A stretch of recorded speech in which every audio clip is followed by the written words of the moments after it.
At times, Josh Gordon looked downright heroic on the field, but unlike a superhero battling an arch-nemesis, the only person who could stop Gordon was himself.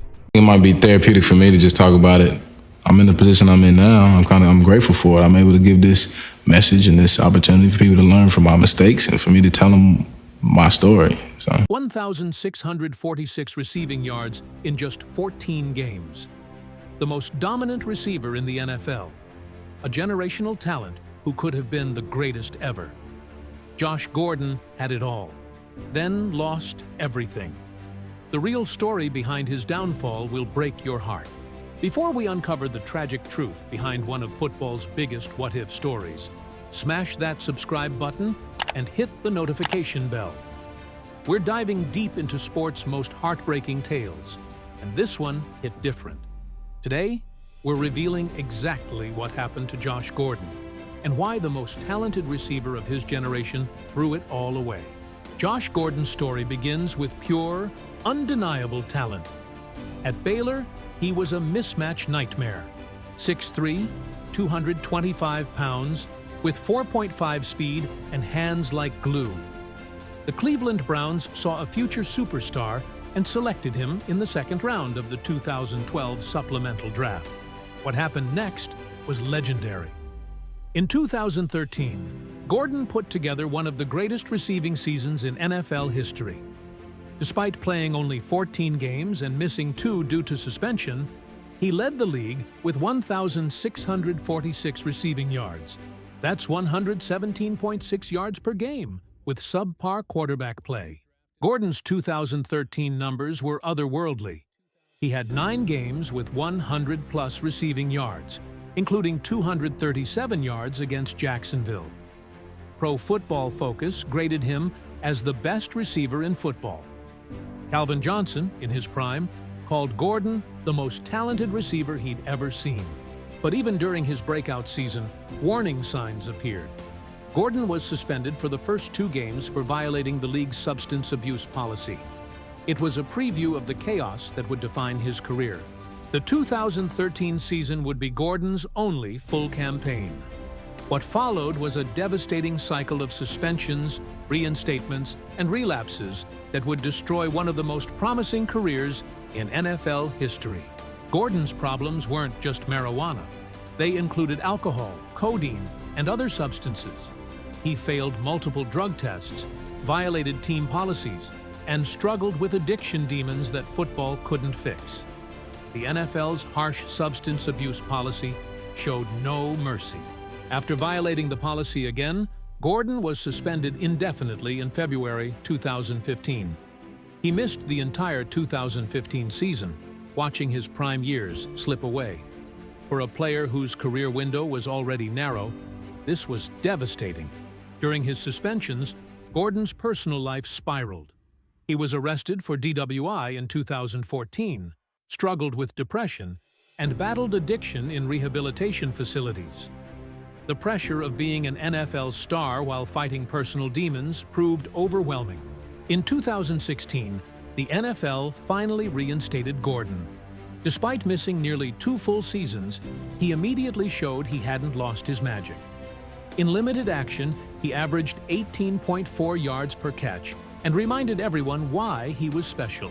In 2018, the Patriots traded for Gordon, hoping Bill Belichick's system could provide the structure he needed. For a brief moment, it worked. Gordon caught 40 passes for 720 yards and 3 touchdowns, looking like his old dominant self. The Seahawks gave Gordon another chance in 2019. He showed flashes of brilliance, including a crucial touchdown catch against Philadelphia. But consistency remained elusive, and his playing time was limited due to ongoing concerns. Gordon bounced between teams: Browns, Patriots, Seahawks, Chiefs, each hoping to unlock his potential. Every coaching staff believed they could be the ones to save him, but addiction doesn't care about football talent. Gordon's career became a predictable cycle: reinstatement, brief flashes of brilliance, policy violation, suspension, repeat. Each comeback raised hopes that were inevitably crushed by his inability to stay clean consistently. His unreliability devastated team chemistry and planning. Coaches couldn't count on him, quarterbacks couldn't build timing, and teammates grew frustrated watching talent waste away. Gordon became more liability than asset. The financial cost was staggering. Gordon lost millions in salary, endorsements, and bonuses. More importantly, he lost irreplaceable prime years when he could have been rewriting NFL record books and building a Hall of Fame legacy. In interviews, Gordon opened up about his battles with depression, anxiety, and addiction. He described feeling trapped, using substances to cope with pressure, and struggling with the expectations that came with his talent. In 2019, Gordon was suspended indefinitely again for violating the NFL's policies on performance-enhancing substances and substances of abuse. This time felt different, more final, more devastating, with fewer teams willing to take chances. Gordon has attempted multiple comebacks, including tryouts and workout videos on social media. But at 33 years old, after years away from competitive football, his window has essentially closed. The talent remains, but the opportunity is gone.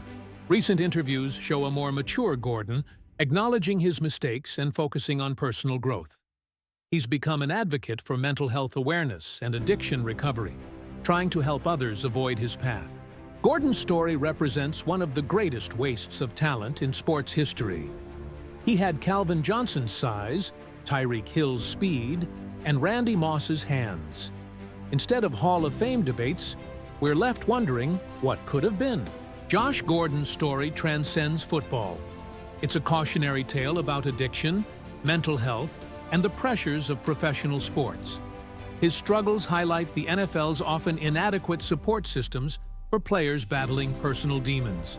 Gordon's case influenced discussions about the NFL's substance abuse policy.